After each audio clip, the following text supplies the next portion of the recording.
పునరుత్థానం. పునరుత్థానం అనే పదానికి ఉన్న దివ్యమైన అర్థం ఏంటంటే, మరణము నుండి లేచి మరెన్నడూ చనిపోకుండా నిరంతరం బ్రతకటమే పునరుత్థానం. చనిపోయి లేవటం కాదు పునరుత్థానం, మరణించి లేచి మరెన్నడూ చనిపోకుండా నిరంతరం జీవించటమే పునరుత్థానం. లాజరు చనిపోయాడా లేదా? మరలా ఆయన బ్రతికాడా లేదా? దాన్ని పునరుత్థానం అనొచ్చా? నో. బ్రతికిన లాజరు మరలా తర్వాత చనిపోయాడు, అది పునరుత్థానం కాదు. యాయిరు కుమార్తె యేసయ్య ప్రార్థన చేసినప్పుడు చనిపోయిన ఆ కుమార్తె బ్రతికిందా లేదా? దాన్ని పునరుత్థానం అనటానికి వీల్లేదు. ఎందుకో తెలుసా? బ్రతికిన ఆ కుమార్తె తర్వాత మరలా చనిపోయింది. ఓ వెధవరాలు పాడ మీద ఆ చిన్న బిడ్డను తీసుకుని వెళ్తూ ఉంటే గవిని వెలుపట యేసుక్రీస్తు వారు ఆ శవాన్ని కలుసుకొని చచ్చిన ఆ బిడ్డను బ్రతికించి ఆ తల్లికి అప్పగించాడు. ఆ బిడ్డ బ్రతికాడా లేదా? బ్రతికాడు, కానీ బ్రతికిన ఆ బిడ్డ మరలా తర్వాత చనిపోయాడు. పునరుత్థానం అంటే చనిపోయి తిరిగి లేవటం కాదు, తిరిగి లేచిన తర్వాత మరెన్నడూ చనిపోకుండా నిరంతరము జీవించటమే పునరుత్థానం. అట్ దట్ సేమ్ టైం కొత్త నిబంధనలోనే కాదు, పాత నిబంధనలో కూడా చనిపోయిన వాళ్ళు లేపబడ్డారు. ఏం చెప్పండి? మీకు గుర్తున్న వాళ్ళు ఇద్దరు చెప్పండి. చనిపోయిన వాళ్ళు లేపబడిన వాళ్ళు. ఎస్, ఒకరు షూనేమీరాలి కుమారుడు చనిపోతే ఎలీషా ప్రవక్త దగ్గరికి వెళ్ళి పాదాల మీద పడి, అయ్యా నా కొడుకును బ్రతికించయ్యా అని ఏడ్చింది కదా. ఎలీషా ప్రవక్త వచ్చి చనిపోయిన ఆ బిడ్డను మరలా తిరిగి లేపాడు. బట్ అది పునరుత్థానం కాదు. ఎందుకంటే బ్రతికిన ఆ బిడ్డ మరల తర్వాత చనిపోయాడు. అక్కడ దాకెందుకు? ఎలీషా చనిపోయి సమాధి చేయబడిన చోట ఆ యుద్ధ భూమిలో హడావిడిలో ఏదో ఒక సమాధిలో పాతి పెడదాంలే అని చెప్పి ఆ సమాధి తవ్వి పాతి పెడదామని చచ్చిన శవాన్ని అలా పాతి పెడతా ఉంటే ఎలీషా శల్యములు చచ్చిన శవానికి తగిలిన తోడనే సజీవుడిగా లేచి నిలవబడ్డాడు. మరలా ఆ వ్యక్తి తర్వాత చనిపోయాడు. ఆకాశం పుట్టింది మొదలుకొని ఆకాశం క్రింద భూమికి పైన చనిపోయి తిరిగి లేచి మరెన్నడూ చనిపోకుండా నిరంతరము జీవిస్తున్న ఏకైక వ్యక్తి మన ఆరాధ్య దైవం ప్రభు అయిన యేసుక్రీస్తు వారు. యేసుక్రీస్తు వారిది ఒక్కటే పునరుత్థానం అని పిలువబడుతుంది. ఎందుకో తెలుసా? సృష్టి ప్రారంభమైనది మొదలుకొని, ఓ విచిత్రమైన మాట, సృష్టి ప్రారంభమైనది మొదలుకొని ప్రతి వారిని మరణం మింగేసింది. రోడ్డు యాక్సిడెంట్ వాళ్ళని మింగేసిందండి. అప్పుల బాధ వాళ్ళని మింగేసిందండి. మానసిక రోగం వాళ్ళని మింగేసిందండి. మరణం వారిని మింగేసిందండి అనే మాటలు మనం వింటాం కదా. సృష్టిలో ప్రతి వాడు మరణము చేత మింగబడ్డాడు. యేసుక్రీస్తు వారి దగ్గరికి వచ్చేసరికి మరణాన్ని మింగేశాడు ఆయన. మరణము మరెన్నడూ కనపడకుండా, వాక్యంలో రాయబడి ఉంటుంది, మరణము మరెన్నడూ ఉండకుండా మరణాన్ని మింగివేసిన మగధీరుడు, వీరుడు, శౌర్యము కలిగిన రాజు ప్రభు అయిన యేసుక్రీస్తు వారు. మీరు ఎట్లా చూస్తున్నారంటే మరణాన్ని మింగేసాడంటే దానిదే ఉందన్న, మేము కూడా రోజు మాంసం మొక్కలు మింగేస్తాం కదన్న, అంతే కదా అన్నట్టు చూస్తున్నారు. విన్నారా? దానిదేమన్నా మేము కూడా ట్యాబ్లెట్లు మింగేస్తాం కదా అన్నట్టు చూస్తున్నారు. మరెన్నడూ ఉండకుండా మరణాన్ని మింగివేసి జీవమును అక్షయతను వెలుగులోనికి తీసుకొచ్చిన ఏకైక దేవుడు యేసుక్రీస్తు ప్రభువారు. అసలు ఆయన ఎందుకు సిలువ వేశారు? సిలువ వేసిన తర్వాత ఆయన ఎలా లేపబడ్డారు? సిలువ వేయబడక మునుపు యేసుక్రీస్తు వారు ఏమై ఉన్నారు? పునరుత్థానుడైన యేసుక్రీస్తు వారు ఏమై ఉన్నారు? పాత నిబంధన కొత్త నిబంధన కలిపి ఓ దివ్య సందేశం. అందరూ మీ బైబిల్ తెరవండి. అపోస్తుల కార్యాలు 5వ అధ్యాయం 30వ వచనం నుంచి 32వ వచనం వరకు. ఇజ్రాయెల్ మైక్ తీసుకో.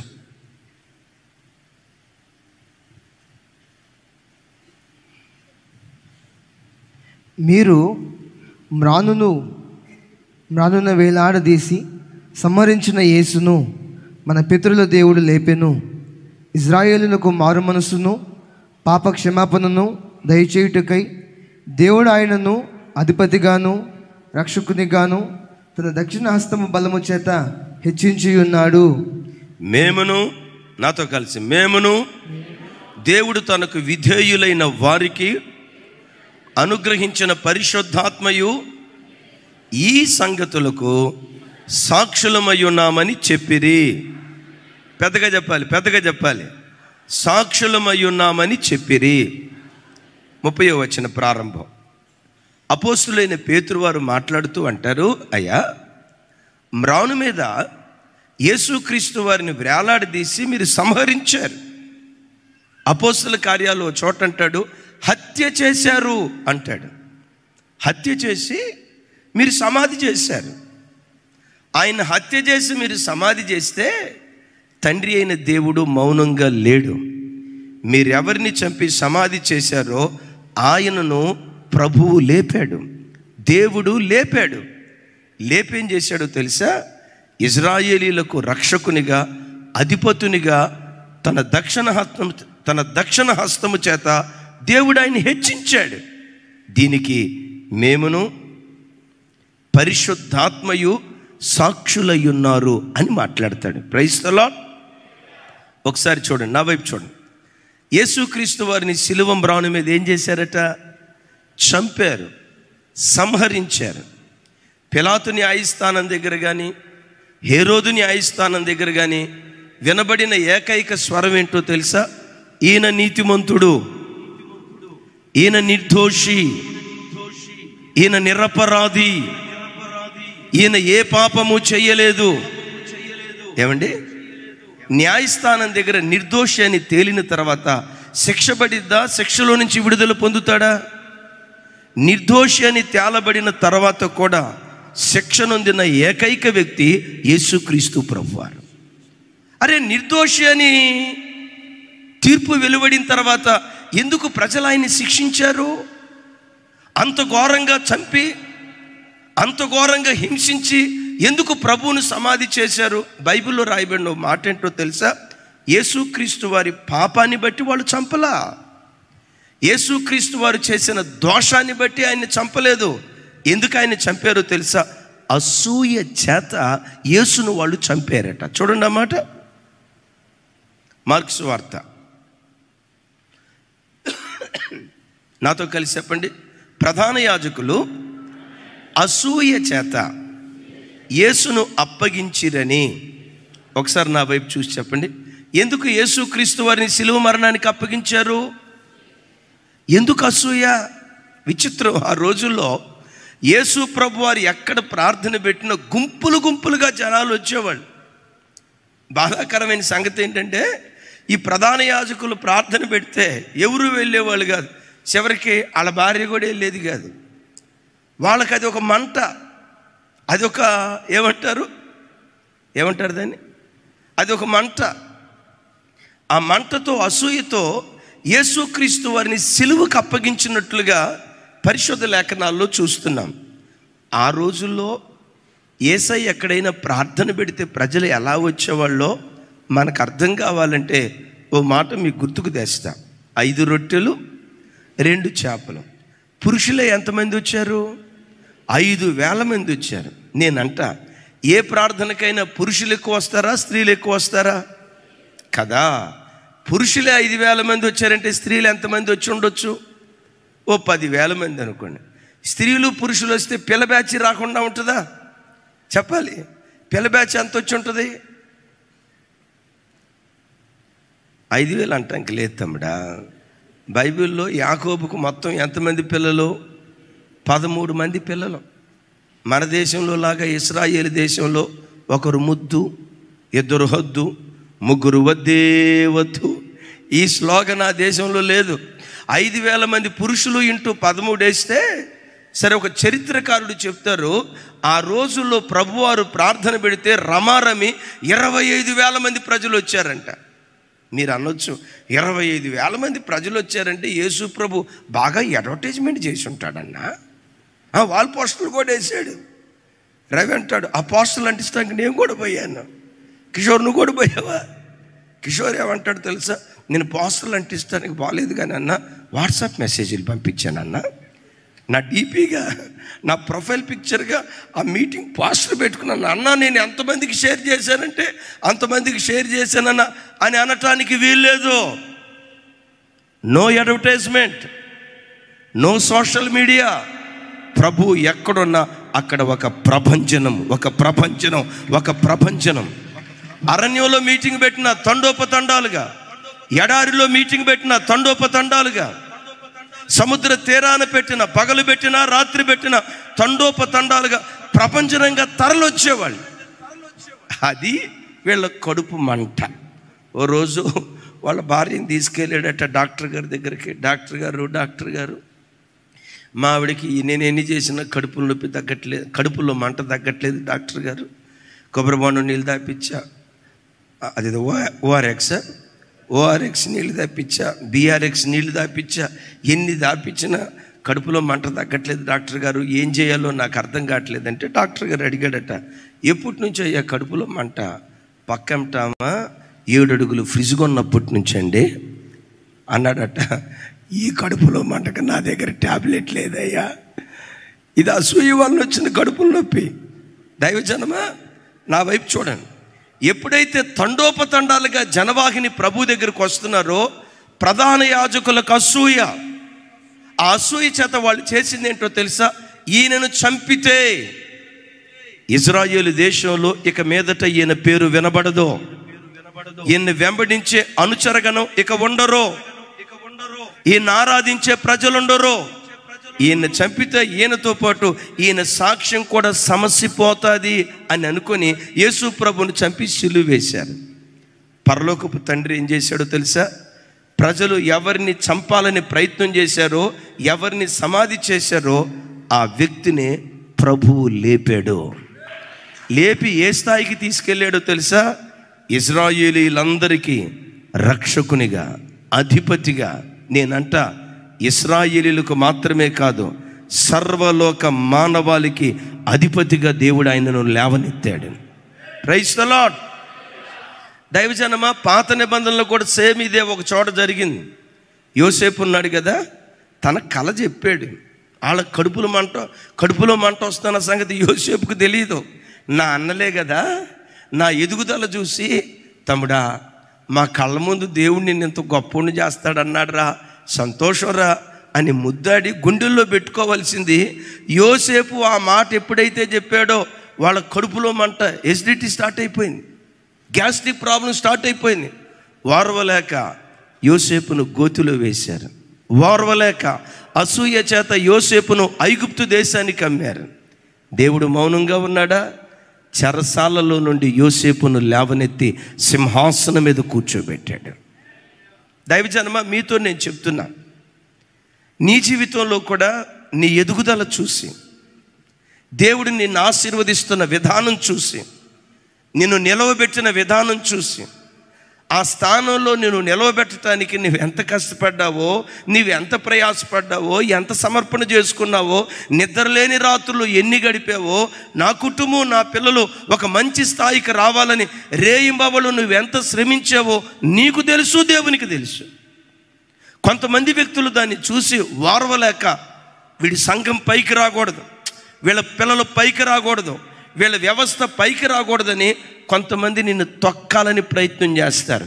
దేవుడు చూస్తాడు, తొక్కటానికి కూడా అనుమతిస్తాడు, తొక్కేటప్పుడు దేవుడు మౌనంగా ఉంటాడు. కానీ విచిత్రం ఏంటో తెలుసా, ఎక్కడ తొక్కబడ్డావో అక్కడే ఒక ప్రపంచంలాగా దేవుడు నిన్ను లేవనెత్తడం ప్రారంభిస్తాడు. ఎలా లేవనెత్తబడతావో తెలుసా, బంతిని ఎంత బలంగా నేల మీద కొడతావో అంత రివ్వుమని లేచినట్లుగా నీవు లేచే దినాలు నిశ్చయంగా నీకు నీ పిల్లలకు దయగల దేవుడు అనుగ్రహించునుగాక. బంతిని తీసుకొని బలంగా కొట్టావు అనుకోండి, బంతి ఏమైపోతుంది చెప్పండి? ఎంత బలంగా కొడితే అంత రివ్వుమని లెగుస్తుంది. నిన్నెవడైనా కొట్టాలని, నీకు గొయ్యి తవ్వాలని, నీ నాశనాన్ని కోరి ఎవడైనా ప్రయత్నం చేస్తే యోసేపును లేపిన దేవుడే నిన్ను లేవనెత్తటానికి దేవుడు శక్తి కలిగిన వాడు. యేసుక్రీస్తు వారిని లేవనెత్తిన దేవుడే నిన్ను నన్ను లేవనెత్తటానికి ఆయన శక్తి కలిగిన వాడు. యేసయ్యకి మహిమ కలుగునుగాక. ఏ స్థితికి లేవనెత్తాడు? పునరుద్ధానానికి ముందు యేసుక్రీస్తు వారు ఏమై ఉన్నారు, పునరుద్ధానం తర్వాత యేసయ్య ఏమై ఉన్నారు? యోసేపు ఐగుప్తు దేశానికి అమ్మబడక మునుపు ఏమై ఉన్నాడు? చెరసాలలో పడక మునుపు ఏమై ఉన్నాడు? చెరసాలలో నుంచి విడుదల పొందిన తర్వాత యోసేపు ఏమై ఉన్నాడు? రండి ధ్యానించుదాం. ఆదికాండం 41వ అధ్యాయం. అందరూ మీ బైబిల్ తెరవండి. 41వ అధ్యాయం 41వ వచనం నుంచి చదువుచును.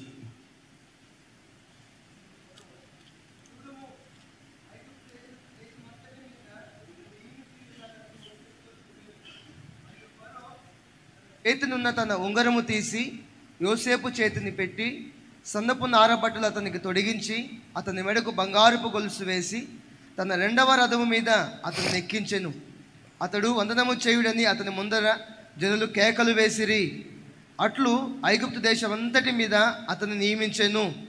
మరియు ఫరో యోసేపుతో, ఫరోను నేనే అయినను నీ సెలవు లేక ఐగుప్తు దేశమంతటను ఏ మనుష్యుడును తన చేతినైనను కాలినైనను ఎత్తకూడదని చెప్పాను.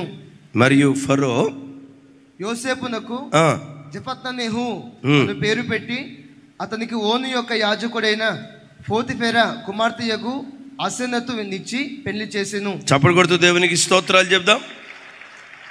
41వ వచనం నాతో కలిసి చెప్పండి. మరియు ఫరో చూడుము, ఐగుప్తు దేశం అంతటి మీద నిన్ను నియమించి ఉన్నానని యోసేపుతో చెప్పాను. మరియు ఫరో తన చేతినున్న తన ఉంగరమును తీసి యోసేపు చేతికి పెట్టి, నా వైపు చూడండి, యోసేపును గోతిలో వేశారు. ఆ తర్వాత యోసేపు ఎక్కడ పడ్డాడు? చెరసాల్లో పడ్డాడు. గోతి చెరసాల యేసుక్రీస్తు వారి సమాధికి ముంగుర్తుగా ఉంది. అద్భుతం. యోసేపును చెరసాలలో నుంచి బయటకు తీసుకొచ్చిన దేవుడే యేసుక్రీస్తు ప్రభువారిని సమాధి అనే చెరసాలలో నుంచి తండ్రి అయిన దేవుడు బయటకు తీసుకొచ్చాడు. ఇప్పుడు యోసేపు బయటకు వచ్చిన తర్వాత ఫరో యోసేపు చేతికి ఏం పెడుతున్నాడట? తన ఉంగరాన్ని. అంటే ఐగుప్తు దేశం అంతటినీ శాసించే అధికారం ఆ రోజుల్లో ఎవరి చేతిలో ఉంది? ఫరో చేతిలో ఉంది. శాసనాలు మార్చేదైనా, శాసనాలు రద్దు చేసేదైనా, శాసనాలు అమలు చేసేదైనా ఇదంతా ఎవరి చేతిలో ఉంది అంటే ఫరో చేతిలో ఉంది. ఒక రాజు ఏదైనా ఒక శాసనాన్ని రాస్తే అది ఆమోదించబడాలంటే ఆ పత్రం మీద రాజు యొక్క ఉంగరపు ముద్ర దాని మీద వేయాలి. విన్నారు ఈ మాట? ఏం వేయాలి?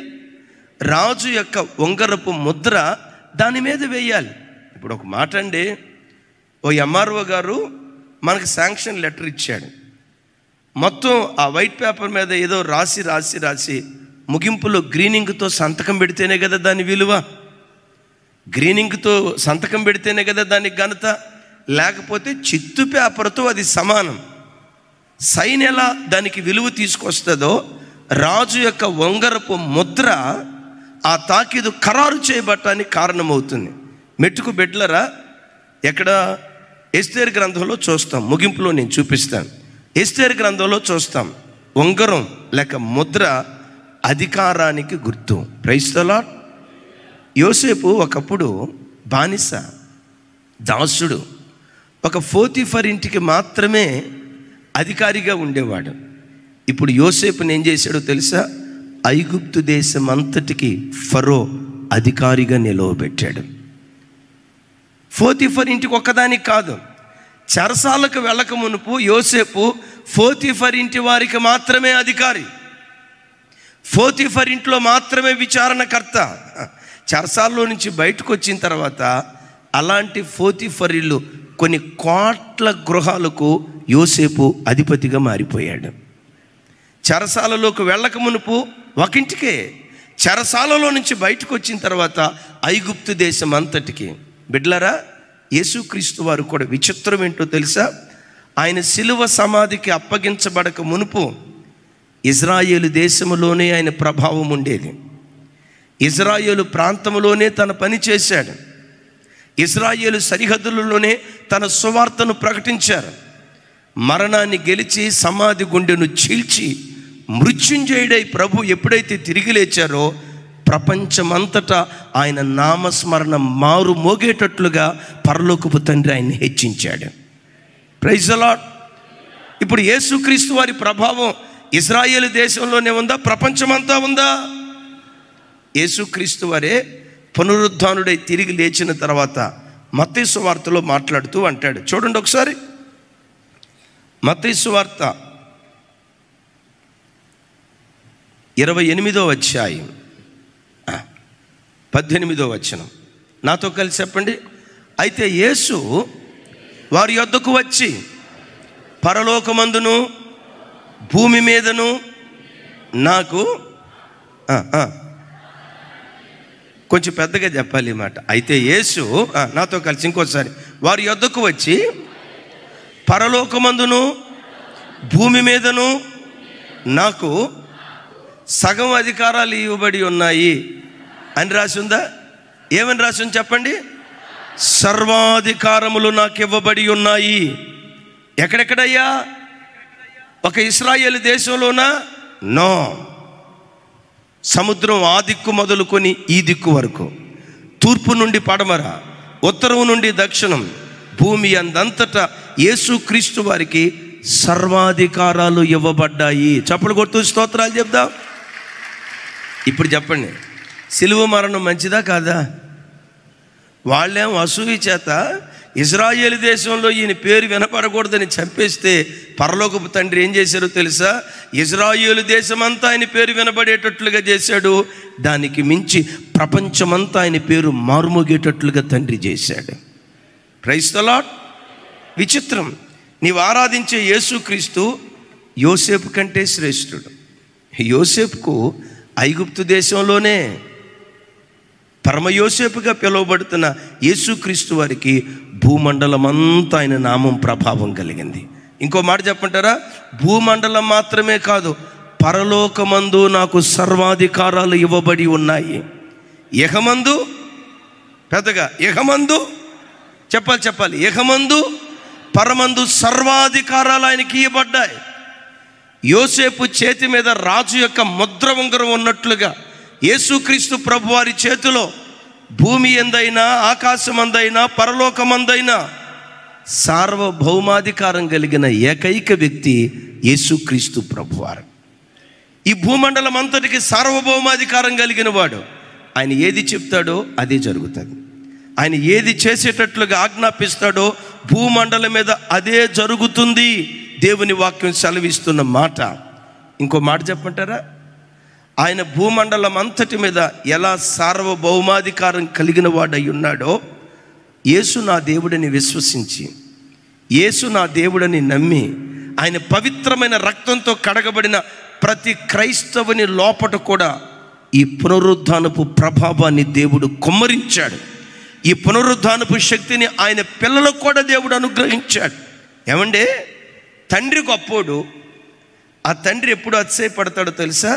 తన కడుపును పుట్టిన బిడ్డలు కూడా తనంతటి వాళ్ళైతే అంతకు మించిన అతిశయం తండ్రికి ఇంకొకటి ఉండదు. చప్పుడు కొడుతూ స్తోత్రాలు చెప్దాం. ఏం చెప్పాను నేను? ఒకసారి నా వైపు చూడాలి. తండ్రి ఎంత గొప్పోడైనా తండ్రికి ఎప్పుడు అతిశయమో తెలుసా? తండ్రికి ఎప్పుడు ఆనందమో తెలుసా? చాలయ్యా లాజర్ గారు, చాలయ్యా, నా జీవితం ధన్యమైపోయిందని ఒక తండ్రి ఎప్పుడు అనుకుంటాడో తెలుసా? తన కడుపున పుట్టిన బిడ్డలు తనకంటే గొప్పవాళ్ళైతే, తనంతటి వాళ్ళైతే ఆ తండ్రి పడే సంతోషం ఇంత అంత కాదు. అద్భుతం. యేసుక్రీస్తు వారు పరమందు భూమి యందు సార్వభౌమాధికారం కలిగిన వాడు కదా. ఆ అధికారం ఆయన రక్తంతో కడగబడిన మనందరికీ దేవుడు అనుగ్రహించాడు. చప్పలు కొడుతూ స్తోత్రాలు చెప్దాం. అందుకని లోకాసు సువార్తలో 2 మాటలు మీకు గుర్తుకు తెస్తా. చూడండి, లోకాసు సువార్త నేను చదువుతాను, 1-2 వచనాలు నాతో కలిసి. ఆయన తన 12 మంది శిష్యులను పిలిచి సమస్త దయ్యముల మీద శక్తిని, అధికారమును, రోగములను స్వస్థపరచు వరములను వారికి అనుగ్రహించి దేవుని రాజ్యమును ప్రకటించుటకును రోగులను స్వస్థపరచుటకును వారిని పంపెను. లూకా సువార్త ఇంకో మాట కూడా ఉంటుంది చూడండి.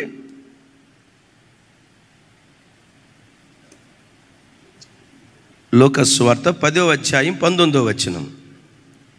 తమ్ముడు చదువుచున్న లూకా సువార్త. ఇదిగో పాపములను తేళ్లను త్రొక్కుటకును.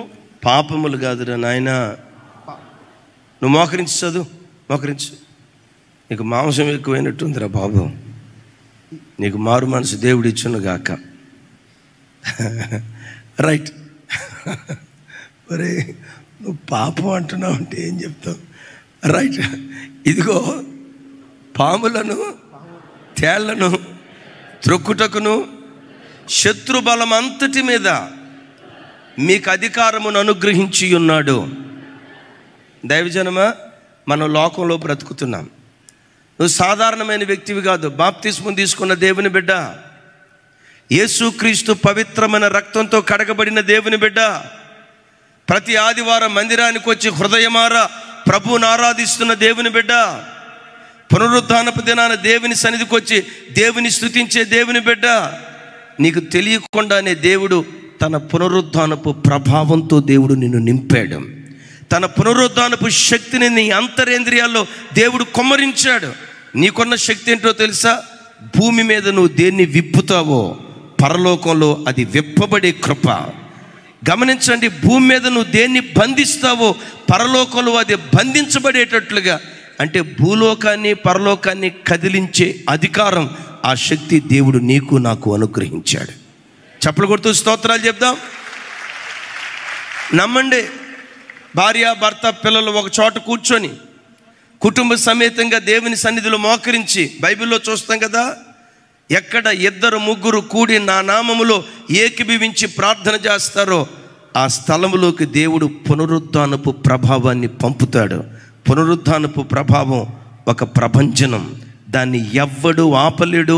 అంతకంతకు ప్రాకుతూ ఎగబాగుతూ వెళ్ళటానికి దేవుడు కృప చూపిస్తాడు. మోకరించి ప్రార్థన చేసేటప్పుడు ఏదో తూతు మంత్రంగా ప్రార్థన చేస్తున్నాం అని అనుకోకండి. ప్రతిరోజు అన్న ప్రార్థన చేయమన్నారు కదా, అది ఒక మంచి పద్ధతి కదా అన్నట్లుగా యాంత్రికంగా ప్రార్థన చేయకండి. దేవుడు నీకిచ్చిన కృప, నీకిచ్చిన అధికారం, నీ లోపల దేవుడిచ్చిన ప్రభావం ఏంటో తెలుసా? మీరు ఎక్కడ 2-3 కూడి మోకరిస్తారో ఆ స్థలములోకి పునరుద్ధానపు ప్రభావం దిగొస్తుంది. పునరుద్ధానపు ప్రభావం ఏం చేస్తుందో తెలుసా? అణచబడిన చోటే ఆకాశం అంత ఎత్తుకు నిన్ను లేవనెత్తటం ప్రారంభిస్తుంది. దురాత్మలకు మనం భయపడాల్సిన పని లేదు, చీకటి శక్తులకు భయపడాల్సిన పని లేదు, మాంత్రిక శక్తులకు, తాంత్రిక శక్తులకు, చేతబడి శక్తులకు మనం భయపడాల్సిన పని లేదు. నీ దేవుడు నీకేమి ఇచ్చాడో తెలుసా? ఈ మాట గుండెల్లో రాసుకోండి. శత్రు బలం అంతటి మీద నీకు అధికారాన్ని ఇచ్చాడు ఆయన. ఏమిచ్చాడు? ఎంత అధికారం ఇచ్చినా కొంతమందికి రాత్రిపూట బాత్రూమ్కి వెళ్ళాలంటే ఇంట్లో భార్యని లేకపోతాడట మా మగరాజు. బాత్రూమ్కి పోవాలన్నా కానీ మా మహారాజు సిస్టర్ని లేపి, నాకు చీకటి అంటే భయమే, చీకటి చూస్తే అది ఒక రకమైన దిగులే, భయపడతా ఉంటారంట. కొంతమంది చూడండి, రాత్రిపూట ఎక్కడైనా గల్లుగల్లుమని గజ్జల శబ్దం అయితే ఏళ్ళ గుండెల్లో గల్లుగల్లుమని గజ్జల శబ్దం వినపడుతుంది. మా దగ్గరకు వచ్చి చెప్తారు, అన్నయ్య రాత్రిపూట మా ఇంటి చుట్టూ దెయ్యం తిరుగుతుంది అన్నయ్య. నీకెట్లా తెలిసిందమ్మా? గల్లుగల్లుమని గజ్జల శబ్దం వినపడితే వినపడినే. శత్రు బలమంతటి మీద దేవుడు మనకు అధికారాన్ని ఇచ్చాడు. కూర్చోమంటే శత్రువు కూర్చుంటాడు, లేవమంటే లేస్తాడు. ఇప్పుడు మనోడు చూడండి, మోకరించాడా? ఇందాక నేనేం చెప్పాను? నేను మోకరించమన్నాను, మోకరించాడు. చిన్న మామూలుగా కూర్చోండి ఆయన. చూసారా? నా మాటకే ఇంత అధికారం ఉందంటే పునరుద్ధానపు బలానికి ఇంకెంత అధికారం ఉంటుందో చూడండి. రోజువను నీ ఇంటిని అసమాధానపు దయ్యం ఏలుబడి చేస్తా ఉందా? నజరేయుడైన యేసుక్రీస్తు నామం పేరిట అసమాధానపు దురాత్మ నా ఇంటిని విడిచి పారిపోవునుగాక. నా ఇంటిని ఏలుబడి చేస్తున్న అనారోగ్యపు దురాత్మ, అసమాధానపు దురాత్మ, అనైక్యపు దురాత్మ, కష్టాతీతమంతా వడ్డీలకు, మందులకు, మాకులకు దోచుకునే దురాత్మ నా ఇంటిని విడిచిపెట్టి వెళ్ళి పోవునుగాక. అధికారంతో మాట్లాడు, నువ్వు అన్నట్లే దేవుడు జరిగించటం ప్రారంభిస్తాడు.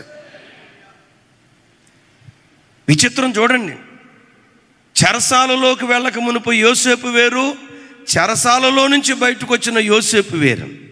సమాధిలోకి సమాధిలోకి వెళ్ళక మునుపు యేసుక్రీస్తు వేరు, సమాధిలో నుండి బయటకు వచ్చిన యేసుక్రీస్తు వారి వేరు.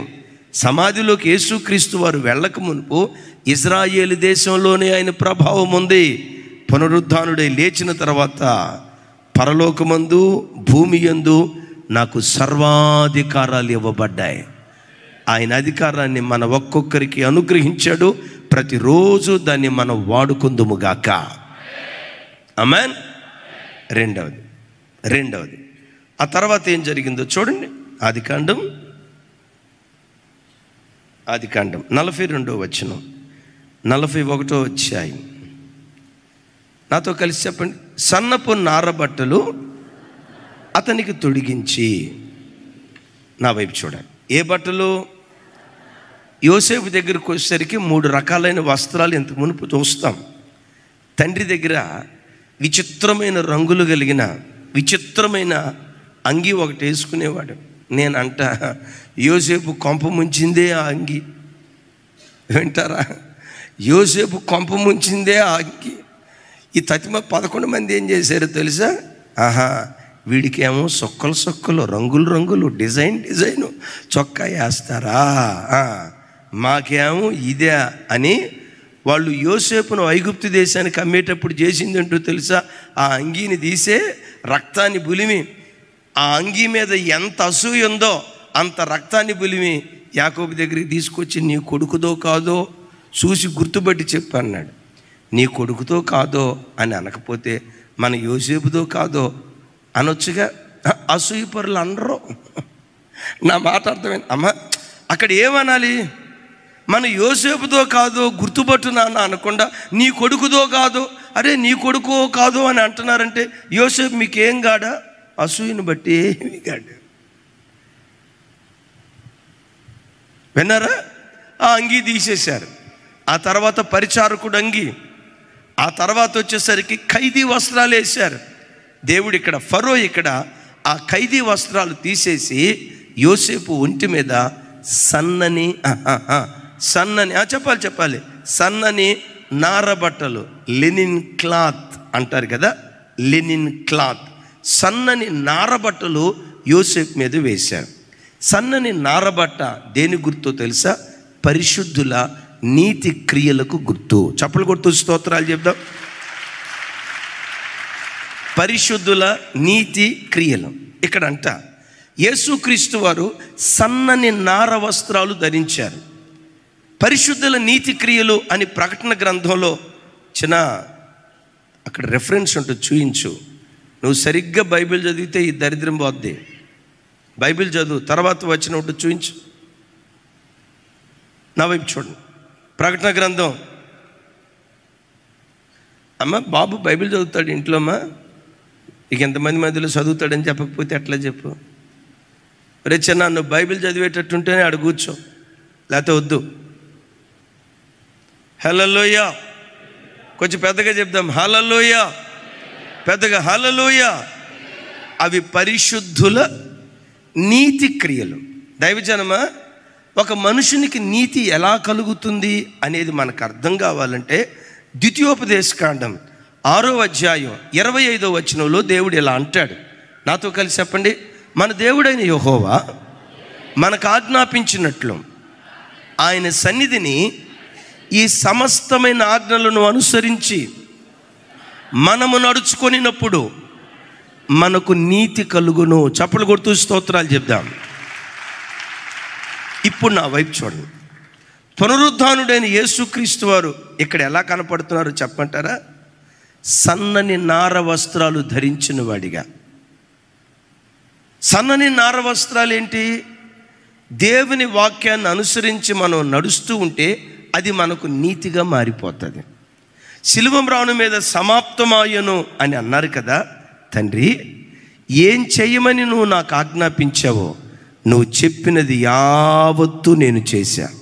నీవు నాకు ఏది చెయ్యమని, ఏం జరిగించమని లోకానికి పంపించావో నీవు నాకు ఆజ్ఞాపించినది యావత్తు నేను చేశాను అని అన్నారు కదా.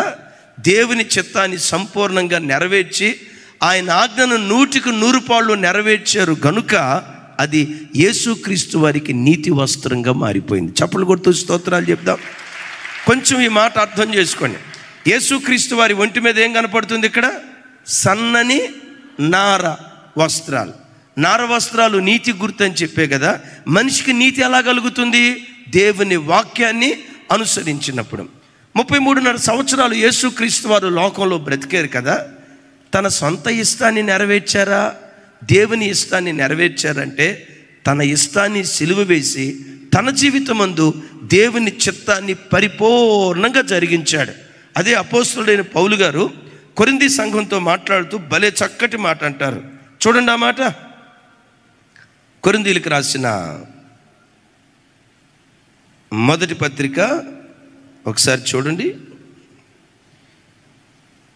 నాతో కలిసి చెప్పండి. కొరింథీలకు రాసిన అపోస్తలుడైన పౌలు వారు కొరింథీ సంఘానికి రాసిన చక్కటి ఉత్తరం. యేసుక్రీస్తు వారి ఔన్నత్యాన్ని గురించి మాట్లాడుతూ ఆయన లేఖనానుసారంగా ఎలా బ్రతికారో నేను చదువుతాను చూడండి.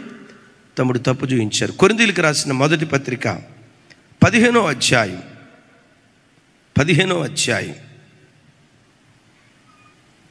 3వ వచనం నుంచి నేను చదువుతాను. నాతో కలిసి అందరూ చెప్పండి.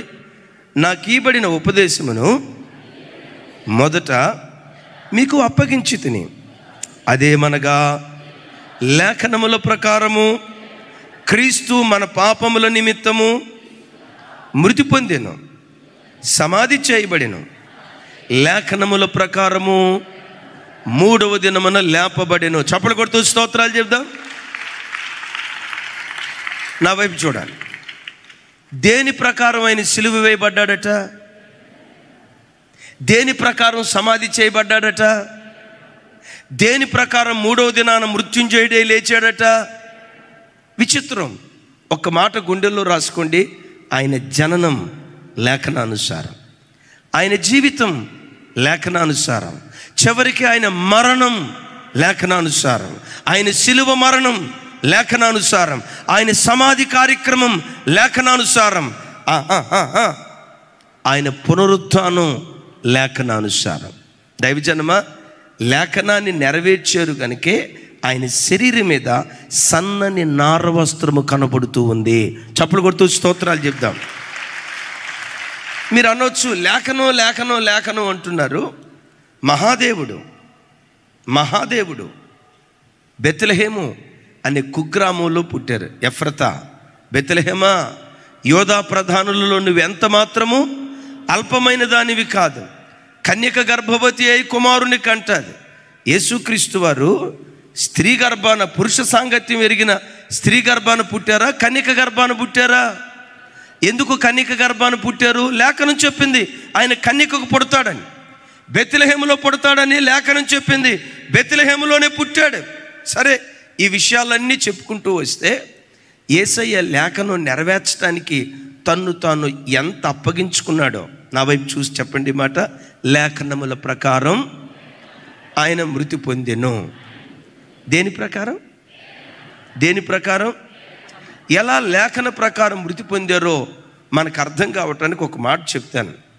ఉదయం 9 గంటలకి సిలువ మ్రాను మీద ప్రభువును వేలాడదీశారు. ఉదయం 9 గంటలకు వేలాడదీస్తే సిలువ మ్రాను మీద ప్రభు ప్రాణం విడిచింది ఎన్ని గంటలకి? 3 గంటలకి. ఆల్మోస్ట్ 6 గంటల సేపు సిలువ మ్రాను మీద వేలాడాడు. ఎందుకు 9 గంటలకి సిలువ మ్రాను మీద ఎక్కాడో తెలుసా? ఎందుకు 3 గంటలకే ఆయన ప్రాణం విడిచాడో తెలుసా?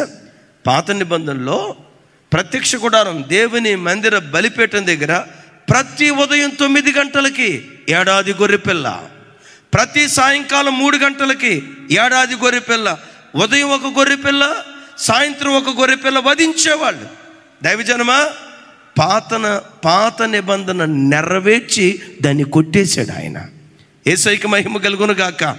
9 గంటలకే ఆయన శిలువ మ్రాను ఎందుకు ఎక్కాడు అంటే, ప్రత్యక్ష గుడారంలో దేవుని మందిరంలో 9 గంటలకు బలి కార్యక్రమం జరుగుతుంది. సాయంకాలం 3 గంటలకు ఎందుకు ప్రాణాన్ని విడిచాడంటే, లేఖనాన్ని అనుసరించి తన మరణం జరిగింది. సమాధి కూడా లేఖనానుసారమే. నేను అంటానండి, యేసుప్రభు వారు సమాధి చేయబడిన తర్వాత వెంటనే మృత్యుంజయుడే తిరిగి లేచాడు అనుకోండి, చూసిన వాళ్ళు అంత షహబాషురా, ఒక్కరోజు కూడా సమాధిలో లేడురా అని జనం చప్పట్లు కొట్టేవాళ్ళ లేదా? చెప్పండి రా తల్లి, చప్పట్లు కొట్టేవాళ్ళ లేదా? మరి యేసు ప్రభు వెంటనే ఎందుకు లేవలా? యోనా 3 దినాలు చేప గర్భంలో ఉన్నట్లుగా చేప గర్భంలో ఉన్నట్లుగా యేసుక్రీస్తు వారు కూడా సమాధిలో 3 దినాలు ఉండాలి. లేఖనం చెప్పినటువంటి మాట, లేఖనం యొక్క నెరవేర్పు కొరకే. శత్రు వికటట్టహాసం చేస్తున్నా, చూడు చచ్చాడు సమాధి చేయబడ్డాడు, చూడు చచ్చాడు సమాధి చేయబడ్డాడని లోకం ఎగతాళి చేసిన లేఖనం నెరవేర్చబడటానికి 3 దినాలు మౌనంగా సమాధిలో ఉన్నాడు. ఏ లేఖనాన్ని పట్టుకున్నాడో ఆ లేఖనమే సమాధి గుండెను చీల్చింది. ఆ లేఖనమే సమాధి రాయిని బ్రద్దలు చేసింది. ఆ లేఖనమే మృత్యుంజయుడిగా ప్రభువారిని లేవనెత్తింది. బిడ్లారా, నేను మీతో చెప్పే మాట, మీ జీవితంలో కుటుంబంలో ఏ కార్యం చేసినా, ఏ కార్యం చేయబోతున్నా, ఈ కార్యం చేయటానికి దేవుని లేఖనం ఒప్పుకుంటుందా? ఒప్పుకోదా? వాక్యాన్ని ముందు పెట్టుకొని వాక్యం చేయమంటే చేయండి, వాక్యం వద్దు అంటే వద్దు. That's it. లాక్డౌన్ దినాల్లో మన వాక్యం వినే ఒక కుటుంబం, ఆ తల్లిదండ్రులు చెప్తున్నారు. ఆ బ్రదర్ పేరు మోజెస్, ఆ సిస్టర్ పేరు షారోన్. ఓ రోజు నేను వాక్యం చెప్తా ఇలా చెప్పానంట, బైబిల్లో బర్త్డే చేసుకుంది ఇద్దరు. ఎవరెవరు? ఫరో, హేరోదు. ఫరో బర్త్డే చేసుకున్నప్పుడు ఒకడికి ఉరికమ్మం అయిపోయింది. హేరోదు ఉరి శిక్ష చేసుకున్నప్పుడు, హేరోదు రాజుగా తన బర్త్డే జరుగుతున్నప్పుడు ఇలాంటి కార్యక్రమం జరిగింది. క్రైస్తవ జీవితంలో బర్త్డేలకు అంత ప్రాధాన్యత లేదు అని ఏదో ఒక మాట చెప్పానంట. ఆ మాట విని వాళ్ళ చిన్న పాపలు ఇద్దరు అన్నారంట, మమ్మీ ఇక ఈ సంవత్సరం నుంచి మనం బర్త్డే చేసుకోవద్దు మమ్మీ, మన కేక్ కట్ చేయొద్దు మమ్మీ అన్నారండి. వీళ్ళకి అర్థం కాక ఎందుకు అట్లా అంటున్నారు? అప్పుడు అన్న చెప్పలేదా? వాళ్ళు ఫోన్ చేసి, నేను బర్త్డే అన్నా, ఒరే కేక్ ఒకటి తీసుకొస్తావురా తల్లి, మీ ఇద్దరికి ఒక కేకు తీసుకొస్తావుంటే నేల మీద డొర్లి ఏడుస్తున్నారన్న. మా కేక్ వద్దు మమ్మీ, అన్న చెప్పాడు కదా. నేనంట, మీకు ఆ మారు మనసు వచ్చిందో లేదో నాకు తెలియదు, కానీ తాడేపల్లి గూడెంలో ఉన్న వాళ్ళకి వచ్చింది. ఒక పాప అంట బట్టల దుకాణానికి వెళ్ళి నెట్టెడ్ డ్రెస్ ఉంటుంది చూసారు, నెట్టెడ్ డ్రెస్, అదే అక్క చెప్తారు కదా దోమతెరల డ్రెస్ అని. మన చర్చిలో దోమలు లేవు, దయచేసి దోమతెరలు వేసుకురావద్దని ఒకసారి చెప్పారు కదా. ఒక చిన్న పాప ఆ మాటిని స్లీవ్లెస్ కొంటానంటే, మమ్మీ దానికి చేతులు లేవుగా, వద్దది అంత దోమతెరలాగా ఉంది కదా, వద్దది. అరే వేసుకోమ్మా చిన్నపిల్లలు, ఏమైంది? చిన్నమ్మాయి అంటదంట, వాక్యం చిన్నపిల్లలకు ఒక రకంగా పెద్దవాళ్ళకి ఒక రకంగా ఉంటుందా మమ్మీ? చిన్నపిల్ల వాళ్ళ అమ్మకి ప్రసంగం చేస్తుందంట. ఎవరు చెప్పారమ్మా నీకు అంటే, సోతక్క చెప్పలేదు. సోతక్క చెప్పలేదా? సోతక్క చెప్పింది కదా. తల్లి నిశ్చేష్టురాలైందట. బిడ్లరా, జీవితంలో ప్రతి విషయంలో వాక్యాన్ని ముందు పట్టుకో. వాక్యము నీ పాదములకు దీపంగా, నీ త్రోవకు వెలుగుగా చేసుకుని నువ్వు బ్రతికితే ఒక ప్రపంచంలాగా దేవుడు నిన్ను లేవనెత్తటం ప్రారంభిస్తాడు. ఎక్కడ అణచాలని ప్రజలు ప్రయత్నం చేస్తారో, ఎక్కడ తొక్కాలని ప్రజలు ప్రయత్నం చేస్తారో, వాక్యమే నీ పక్షాన నిలవబడి ఒక ప్రపంచంలాగా నిన్ను ఆశీర్వదించును గాక. చెబుదాం గట్టిగా ఆమెన్. మనకు నీతి ఎప్పుడు కలుగుతుంది? ఆయన సమస్త విధములైన ఆజ్ఞల చొప్పున మనం నడుచుకున్నప్పుడు మనకేం కలుగుతుందట? చెప్పాలి గట్టిగా. ఆదివారం దేవుని సన్నిధికి వచ్చాం. ఆదివారం దేవుని సన్నిధికి రావటం అది ఆజ్ఞ. ఇప్పుడు వచ్చి కూర్చున్నారు కదా, తెలియకుండానే ఇది మీకు నీతిగా మారిపోద్ది. విన్నారా? ఇది మీకు నీతిగా మారిపోద్ది. లేఖనం ఏం చెప్తుంది? నీ రాబడి అంతట్లో 10వ వంతు దేవునికి అని చెప్పింది కదా. అవును, మీలో అనేక మంది తిన్నా తినకపోయినా కష్టార్జితంలో ప్రతి నెల రాబడిలో 10% దేవునికి ఇస్తున్నారే, అది మీకేమవుతుందో తెలుసా? నీతిగా మారిపోతుంది. దేవుని వాక్యాన్ని నెరవేర్చిన ప్రతిసారి అది నీకు నీతి వస్త్రంగా మారిపోద్ది. లేఖనాల్లో రాయబడిన మాట ఏంటో తెలుసా? జనులు ఘనతకెక్కుటకు నీతి కారణము అని రాసింది. ఏమని రాసింది? జనులు ఘనతకెక్కటానికి నీతి కారణంగా ఉంటుందట. నీ నీతికి తగినట్లుగా నీ నివాస స్థలాన్ని వర్ధిల్ల చేస్తాను. యేసయ్యకి మహిమ కలుగునుగాక. దైవజనమా, మీకు ఇక్కడ ఒక మాట చెప్తాను. మన పరిచర్య ప్రారంభించిన దినాల్లో, ఆ రోజుల్లో స్టార్టింగ్లో నెలకొచ్చి 2500 మాకు కానుకొచ్చేది. ఆ 2500 వచ్చేటప్పుడు దరిదాపుగా 1500 రూపాయలు మేము ఉండే రూమ్ రెంట్. మీరు అనవచ్చు, మరి అంత ఖరీదైన రూమ్లో ఎందుకున్నారన్నా అని. అక్కడే ఆరాధన జరిగేది. సో 2500 మాకు నెలకు కానుకొస్తే 1500 రూపాయలు రూమ్ రెంట్ కడితే, ఆ 2500 ప్రతి నెల 500 రూపాయలు దైవజనులు రాజశేఖరయ్య గారికి పంపించేవాళ్ళు. దేవునికి దశంభాగం ఇవ్వాలి. దేవునికి దశాంశం ఇచ్చేటప్పుడు అందరూ ఇచ్చినట్లుగా కట్ అన్నట్లు కాదు, శక్తికి మించి ఇవ్వాలని. మా పేద స్థితిలో, తినటానికి తిండి లేని స్థితిలో 20% దేవునికి ఇచ్చేవాళ్ళు. ఇక నెలంతా 500తోనే పోషించబడేవాళ్ళం. ఆ 500తో పోషించబడే రోజుల్లో అద్భుతం చెప్పంటారా? ప్రతి ఆదివారం కంపల్సరిగా చికెన్ తెచ్చుకునేవాళ్ళం. 3 పూటలు తినేవాళ్ళం. అన్నా, ప్రతి ఆదివారం చికెన్ తెచ్చుకొని 3 పూటలు ఎట్లా తింటారన్నా అంటారా? 2 కిలోలు తెచ్చుకుంటారేమో అనుకునేరు కాక 1/2 కిలో తెచ్చుకునేవాళ్ళం. మీరు నమ్ముతారా? 1/2 కిలో చికెన్ 3 పూటలు తినేవాళ్ళం. మీరు ఎట్ట చూస్తున్నారంటే, నా ఒక్క ముద్దకే 1/2 కిలో పోతుందన్న. మీరు 1/2 కిలో 3 పూటలు ఎట్లా తింటారన్నా అని అంటారా? సింపుల్, ఏమి లేదు. 1/2 కిలో చికెన్ తెచ్చుకొని ఫుల్గా మసాలా వేసి బకెట్ నీళ్లు పోసేవాళ్ళం. ఆ చికెన్కి నేను ముద్దుగా పెట్టుకున్న పేరేంటో తెలుసా? బాప్తిస్మో చికెన్ అని పెట్టుకున్నా. 3 పూటలు తినేవాళ్ళు. నా పేదరికంలో ప్రభుకిచ్చా, మా పేదరికంలో ప్రభుకిచ్చా. అందరూ దశంభాగం ఇచ్చి సరిపెడితే 20% దేవునికి ఇచ్చేవాళ్ళు. దేవుడు మర్చిపోలేదు. నీ నీతికి తగినట్లుగా నీ నివాస స్థలాన్ని వర్ధిల్ల చేస్తానని దేవుడు సెలవిచ్చినట్లుగా నీ జీవితంలో ప్రతి విషయంలో వాక్యాన్ని ముందు పెట్టుకో. వాక్యం ఏం చేయమంటుంది? వాక్యం ఎలా బ్రతకమంటుంది? వాక్యం ఎలా అడుగులు వేయమంటుంది? ఆ లేఖనానుసారంగా అడుగులు వేసే కృప దేవుడు మనందరికీ దయచేయును గాక. చప్పలు కొడుతూ దేవునికి స్తోత్రాలు చెప్తాం. 3వది, ఆ ఫరో యోసేపు మెడ మీదట బంగారు గొలుసునేసాడట.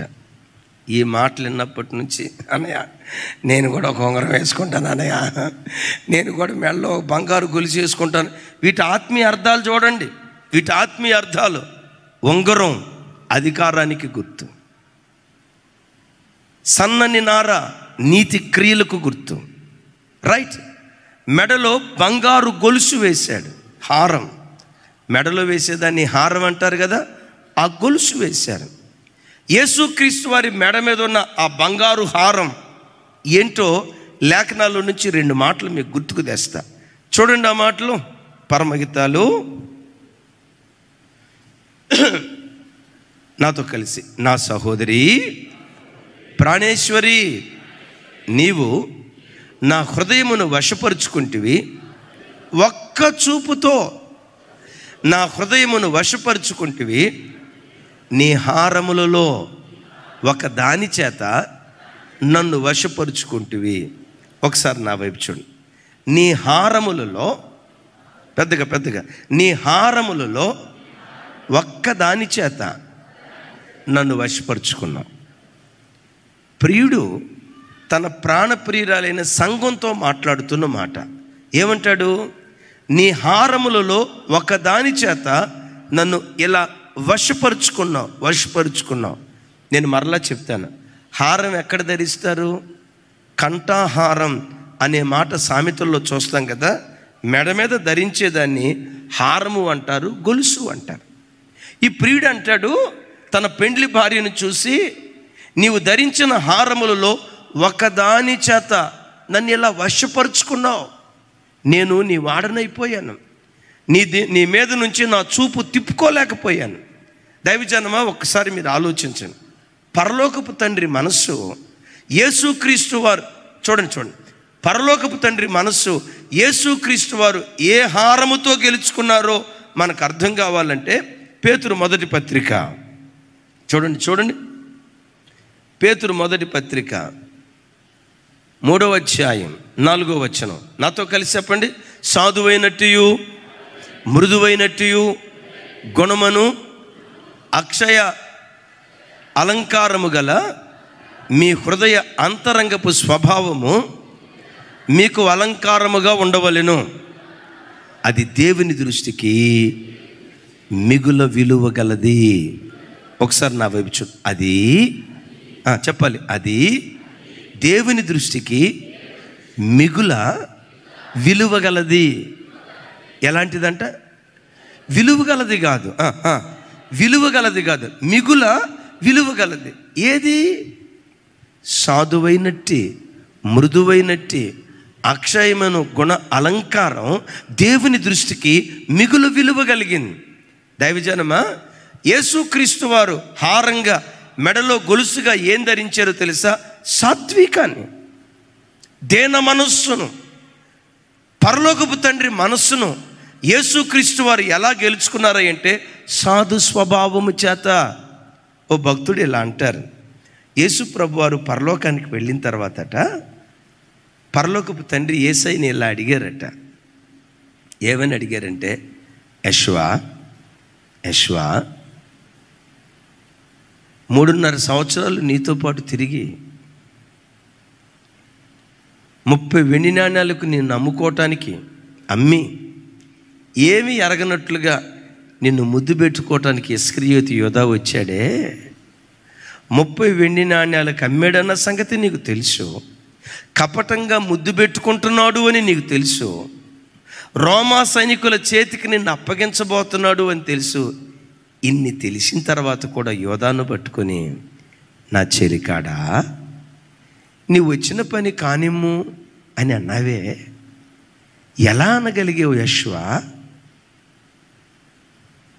భయంకరంగా కొరడాలతో నిన్ను కొట్టారు కదా, సిలువ మ్రానుకు నిన్ను అప్పగించి ఒక శాపగ్రస్తమైన మరణానికి నిన్ను వేలాడదీసేటప్పుడు ప్రజలందరినీ చూసి, తండ్రి వీరేమి చేయుచున్నారో వీరు ఎరుగరు గనుక వీరిని క్షమించండి అని ఎంత సాధు స్వభావంతో అన్నావే, ఎలా అనగలిగావు?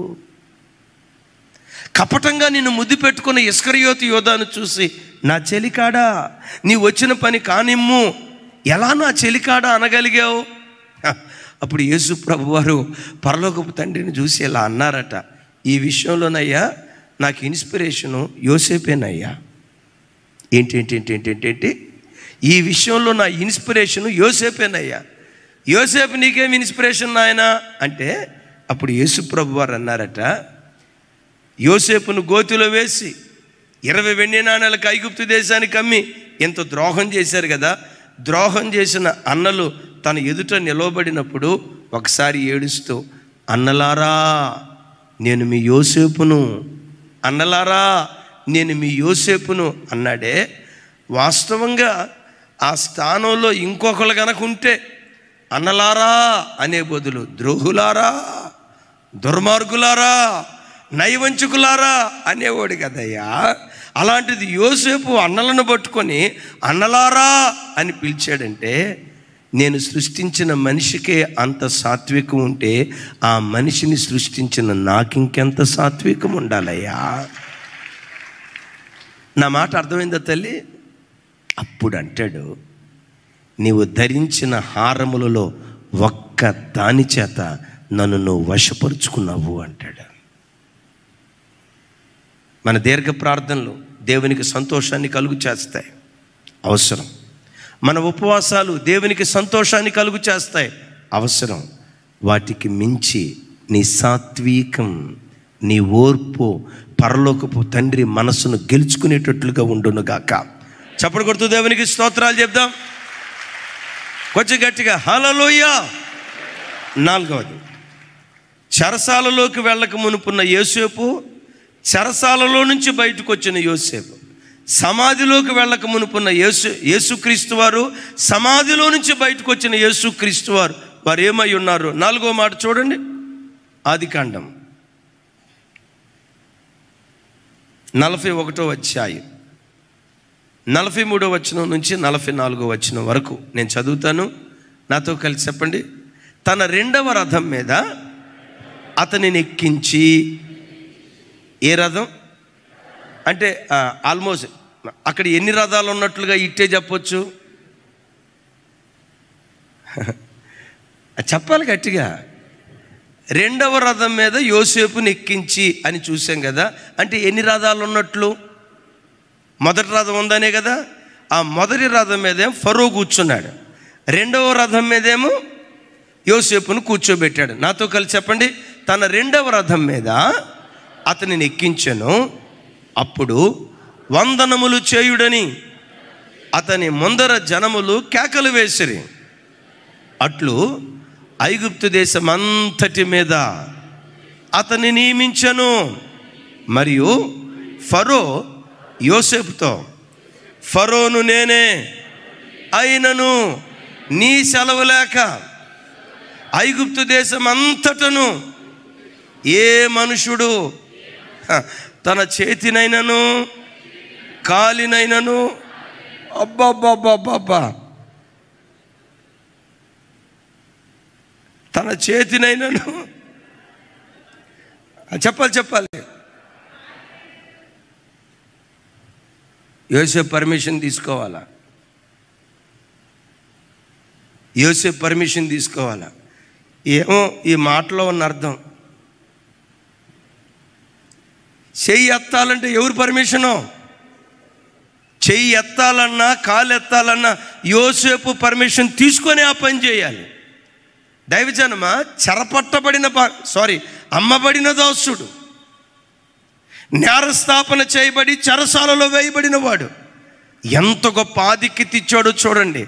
నేను మరలా చెప్తున్నాను, యేసుక్రీస్తు వారికి కూడా పరలోకపు తండ్రి ఇచ్చిన ఆధిక్యత ఏంటంటే, మొదటి రథం మీద తండ్రి అయిన దేవుడు కూర్చున్నాడు. తండ్రి అయిన దేవుడు ఆ తర్వాత గొప్ప స్థానం ఎవరికి ఇచ్చారో తెలుసా? నజరేయుడైన యేసుక్రీస్తు ప్రభు వారికి ఇచ్చారు.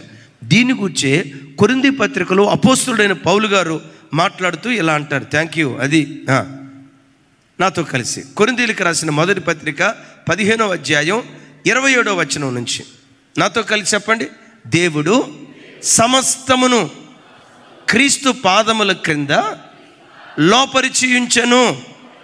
సమస్తమును లోపరచబడి ఉన్నదని చెప్పినప్పుడు ఆయనకు సమస్తమును లోపరిచిన వాడు తప్ప సమస్తమును లోపరచబడి ఉన్నదన్న సంగతి విషదమే. చప్పలు కొడుతూ స్తోత్రాలు చెప్దాం. నా వైపు చూడండి, అందరూ నా వైపు చూడండి. మొదటి రథం మీద ఎవరు కూర్చున్నారు? చెప్పాలి. మొదటి రథం మీద ఎవరు కూర్చున్నారు? ఫరో కూర్చున్నాడు. 2వ రథం మీద ఎవరు కూర్చున్నారు? యోసేపు కూర్చున్నాడు. ఇప్పుడు ఫరో ఏమంటాడు తెలుసా? ఇదిగో ఇదిగో ఐగుప్తు ప్రజలారా, యోసేపు బయలుదేరుతున్నాడు. మీరందరూ యోసేపు ఎదుట సాగిలపడండి. ప్రతి మోకాలు యోసేపు ఎదుట వంగాలి. ప్రతి నాలుక యోసేపును గణపరచాలి. ప్రతి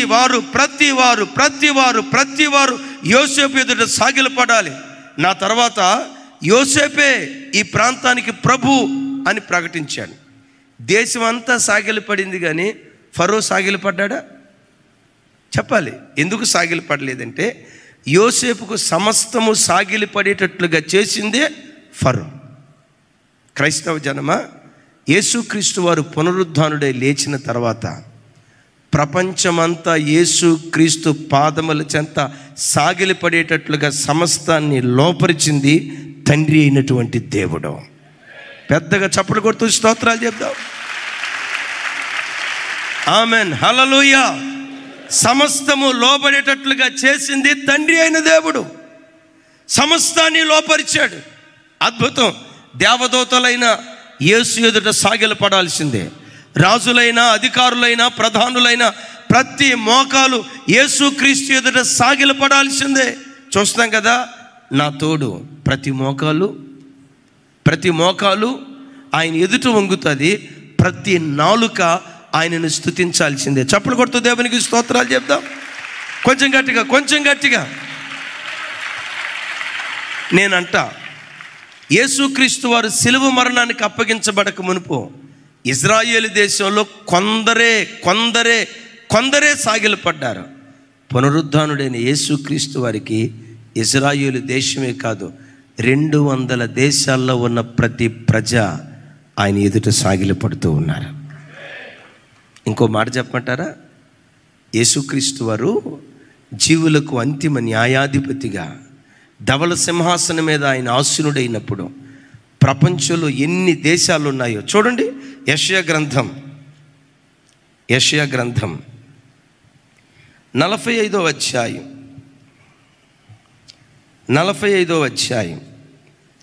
22వ వచనం, 23వ వచనం, 22వ వచనం. నాతో కలిసి, భూదిగంతముల నివాసులారా, నా వైపు చూసి రక్షణ పొందుడి. దేవుడను నేనే, మరి ఏ దేవుడునూ లేడు. నా ఎదుట ప్రతి మోకాలు వంగుననియు ప్రతి నాలుకయు నా తోడని ప్రమాణము చేయుననియు నేను నా పేరిట ప్రమాణము చేసి ఉన్నాను. నీతిగల నా నోటి మాట బయలుదేరి ఉన్నది, అది వ్యర్థము కానేరదు. అబ్బా, చప్పలు కొడుతూ దేవునికి స్తోత్రాలు చెప్పు. దేవుని మాటలు ఎలాంటివి? చెప్పాలి. దేవుని మాటలు ఎలాంటివి? నీతిగల మాటలు. ఆయన మాటలు ఎన్నడూ వ్యర్థం కావు. బైబిల్లో చూస్తాం కదా, భూమి ఆకాశాలు గతించిన నా మాటలు గతించవు. దేవుని మాట నీతి కలిగిన మాట. దేవుని మాట నీతి కలిగిన మాట అని జ్ఞాపకం చేయడానికి ఒక సన్నివేశం చెప్తాను. అబ్రహాముతో దేవుడు అన్నారు, అబ్రహమా, నీ సంతాన మూలముగా అన్యజనులు ఆశీర్వదించబడతారు. చెప్పండి మాట. ఎవరి సంతాన మూలంగా? అబ్రహమా, నీ సంతాన మూలంగా అన్యజనులు ఆశీర్వదించబడతారు అన్నాడు. అబ్రహాము సంతాన మూలంగా అన్యజనులు ఆశీర్వదించబడటం ఏంటి? చాలా కాలం ప్రజలకు అర్థం కాల. అవును, అబ్రహాము సంతానంలో నుండే ప్రభు అయిన యేసుక్రీస్తు వారు పుట్టారు. ప్రభు అయిన యేసుక్రీస్తు వారి ద్వారానే మనందరికీ రక్షణ భిక్షగా దొరికింది. ఈరోజు మనం ఈ స్థలంలో కూర్చోవటానికి కారణం ఏంటో తెలుసా? దేవుని నోట నుండి బయలుదేరిన నీతి కలిగిన మాట, అది ఎన్నడూ వ్యర్థం కాదు. చప్పుడు కొడుతూ స్తోత్రాలు చెప్తా. హల్లెలూయా. దైవజనమా, ఇప్పుడు చదివిన మాట చూసారా? ఒక రోజు రాబోతుంది, ధవళ సింహాసనం మీద యేసుక్రీస్తు వారు ఆసీనుడైనప్పుడు ప్రపంచాలను ఏలుబడి చేసే ప్రతి ప్రధాని యేసుక్రీస్తు ఎదుట సాగిలపడాల్సిందే. ప్రతి మనుషుడు యేసుక్రీస్తు ఎదుట వంగాల్సిందే. ప్రతి నాలుక అయ్యా తెలిసో తెలియకో భూలోకంలో ఉన్నప్పుడు తెలిసో తెలియక నిన్ను అంగీకరించలేదయ్యా, నన్ను నరకానికి పంపించొద్దయ్యా బాబు, నీకు దండం పెడతానని చచ్చిన ప్రతివాడు దేవుని న్యాయ తీర్పు ఎదుట మోకరించి దేవుని బ్రతిమలాడుకోవాల్సిందే. నేనంట, ఆయన ఎవరిని పరలోకానికి పంపిస్తాడో వారే పరలోకానికి వెళ్తారు. ఎవరిని నరకానికి అప్పగిస్తారో వాళ్ళు నరకానికి వెళ్తారు. ఎందుకో తెలుసా? యేసుక్రీస్తు వారు అన్నారు, ఇదిగో నేను మృతుడనైతిని గాని యుగాయుగములు సజీవుడనై ఉన్నాను. పాతాళము యొక్కయు పరలోకము యొక్కపు తాళపు చెవులు నా యొద్ద ఉన్నాయి అన్నాడు. యేసయ్యకు మహిమ కలుగునుగాక. అంటే గమనించండి, సమాధిలోకి వెళ్ళక మునుపున్న యేసుక్రీస్తు వేరు, పునరుద్ధానుడైన యేసుక్రీస్తు వేరు. సమాధిలోకి వెళ్ళని యేసుక్రీస్తు ఇజ్రాయేలు దేశాన్నే ప్రభావితం చేశాడు. పునరుద్ధానుడైన యేసుక్రీస్తు ప్రపంచాన్ని ప్రభావితం చేశాడు. చప్పలు కొడుతూ స్తోత్రాలు చెప్తాం. ఆఖరి మాట యోసేపుకు పెండ్లైంది. పెండ్లైనప్పుడు ఒక అమ్మాయిని ఇచ్చి వివాహం చేశారు. యోసేపు పేరు మార్చారు.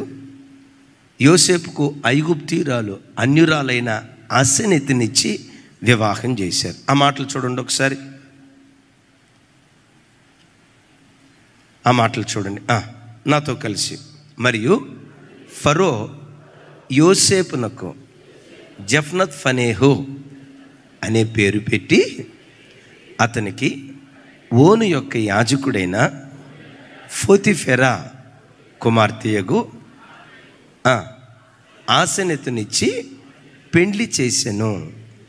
యోసేపు పేరు మార్చాడు. ఏ పేరు యోసేపు పేరు మార్చారు. ఏ పేరు? యోసేపు పేరు మార్చారు. ఏ పేరు? జఫత్ ఫనేహు. ఆయనకి వివాహమైంది ఒక భార్య. ఆవిడ పేరేంటి? ఆసెనెతు. ఆసెనెతు ఇశ్రాయేలీరాలా అన్యురాలా? వినండి. ఆసెనెతు అనే అన్యురాల్ని యోసేపు వివాహం చేసుకుంది. చెరలోకి వెళ్ళక మునుప, చెరలో నుంచి బయటకు వచ్చిన తర్వాత యేసుక్రీస్తు వారు కూడా పునరుద్ధానుడై తిరిగి లేవటాన్ని బట్టి అన్ని జనులైన మనలను ప్రదానం చేసుకొని వివాహం చేసుకోబోతున్నారు. విన్నారా? అందుకని పాత నిబంధన నేడైతే నిజస్వరూపం యేసుక్రీస్తు వారు. ఇప్పుడు నేను చెప్పిన 5 విషయాలు యేసుక్రీస్తులో మీకు కనపడ్డాయా లేవా? యోసేపు ఎవరిని వివాహం చేసుకున్నాడు? అన్యురాలైన ఆసెనెతును వివాహం చేసుకున్నాడు. యేసుక్రీస్తు వారు చూడండి, యేసుక్రీస్తు వారు ఇప్పుడు ఎవరిని వివాహం చేసుకోబోతున్నాడు? ఒకప్పుడు అన్యజనులుగా పిలువబడుతున్న మనం అబ్రహాముతో చేసిన వాగ్దానం ఉందే, ఆ వాగ్దానానుసారంగా అన్యజనులైన మనలను వివాహం చేసుకోబోతున్నాడు ఆయన. Praise the lord. ఆఖరి మాట, ముగింపు మాట చెప్తాను. ఇది కనుక నీకు అర్థమైతే నీకు ఎంత కష్టం వచ్చినా, ఎంత బాధ వచ్చినా కోల్గేట్ అడ్వర్టైజ్మెంట్ లాగా నవ్వుతూనే ఉంటావు. ఎంత బాధ వచ్చినా అసలు దిగులుతో ఉండవు. అమ్మా బాగున్నారా? ఏం బాగులే అన్న, బాధ లేదు, అప్పలేదు. ఆ మాట నీ నోట వినపడదాం. గుండెల్లో ఎంత బాధ ఉన్నా తమ్ముడా కోల్గేట్ అడ్వర్టైజ్మెంట్ లాగా నవ్వుతూనే ఉంటాం. ఏంటన్నా అంతలో మాట అంటారా? యోసేపు పేరు మారింది. ఏం పేరు? జఫ్నత్ ఫనేహు. రైట్. జఫ్నత్ ఫనేహు అనే పేరుకున్న అర్థం ఏంటంటే లోకరక్షకుడు అని అర్థం. ఒకసారి చెప్పండి. జఫ్నత్ ఫనేహు అనే పేరుకున్న అర్థం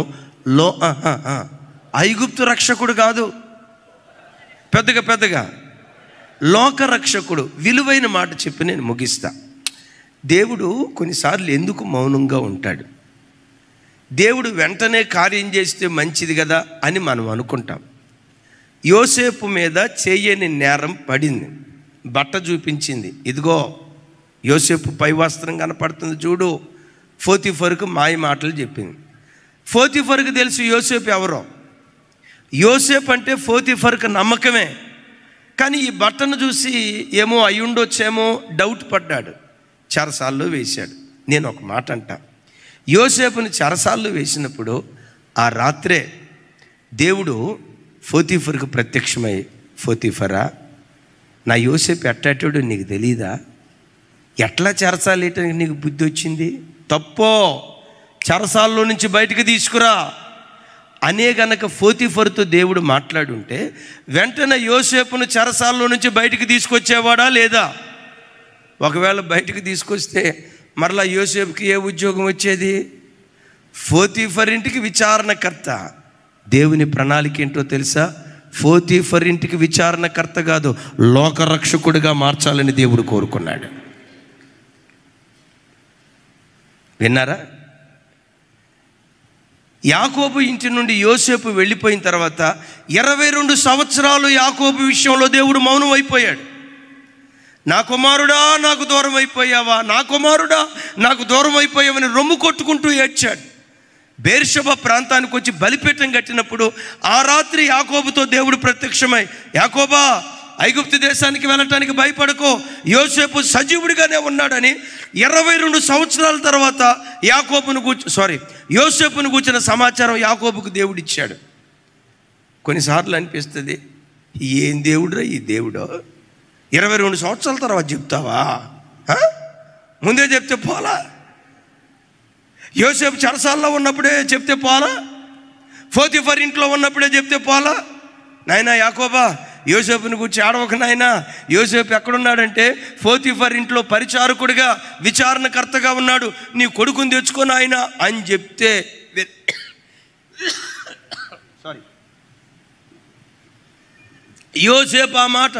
యోసేపును గురించి ఆ మాట యాకోబు విని లెఫ్ట్ అండ్ రైట్ కాలినడక మీద అయినా కొడుకు దగ్గరికి వెళ్ళి, ఒరే నాయన, బతుకుంటే పలుసాగానే దీన్ని బతుకుతావురా, ఉప్పు అమ్ముకొనన్నా బతుకుతావురా, నువ్వు లేకుండా నేను బతకలేనురా, రారా నాయన, నువ్వు ఇక్కడ వద్దురా నాయన అని యోసేపును వెనక్కి తెచ్చుకునేవాడా లేదా?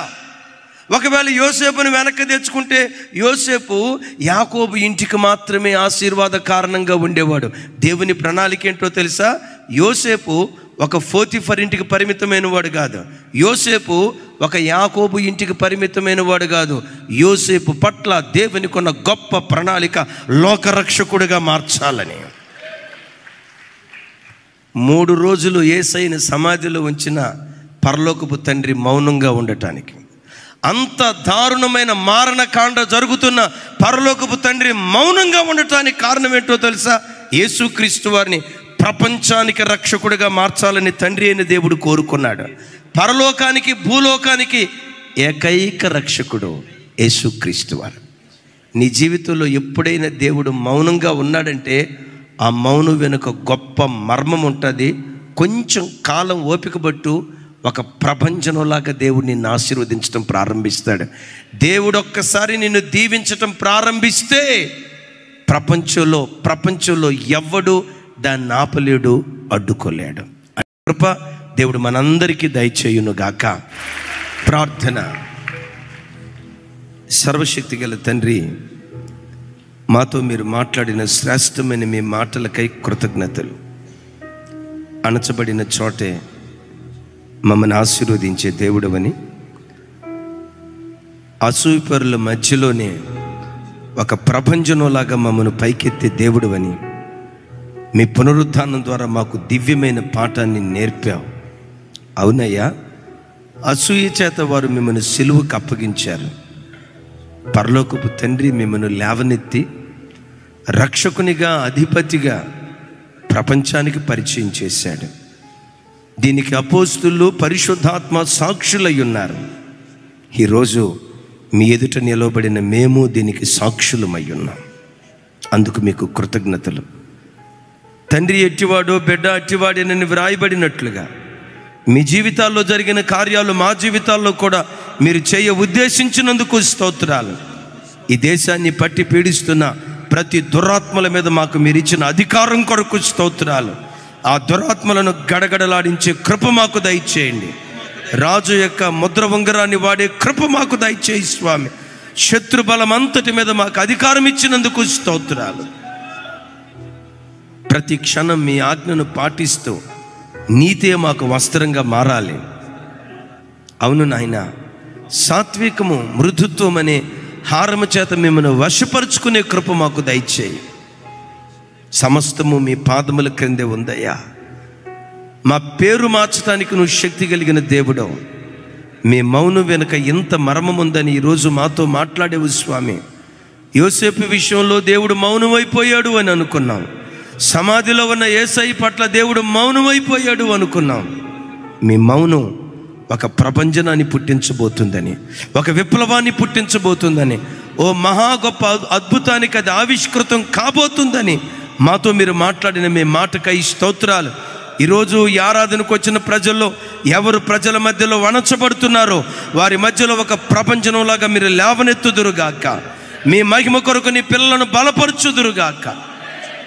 లైవ్లో ఉండి ప్రత్యక్ష ప్రసారాన్ని వీక్షిస్తూ ఈ పునరుద్ధానపు ఆరాధనలో పాలిభాగస్తులైన ప్రతి కుటుంబాన్ని నా చేతులెత్తి దీవిస్తున్నాను. ఆ కుటుంబాలు ఆశీర్వదించబడునుగాక, ఆ కుటుంబాలు వర్ధిల్లునుగాక.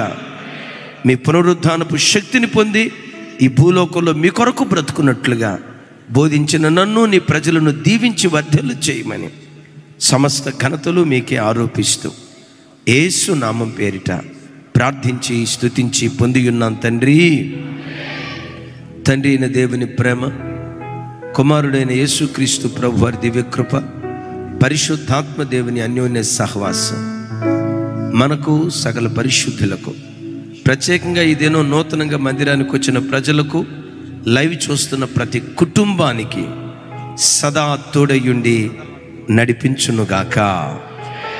ఆమేన్, ఆమేన్, ఆమేన్.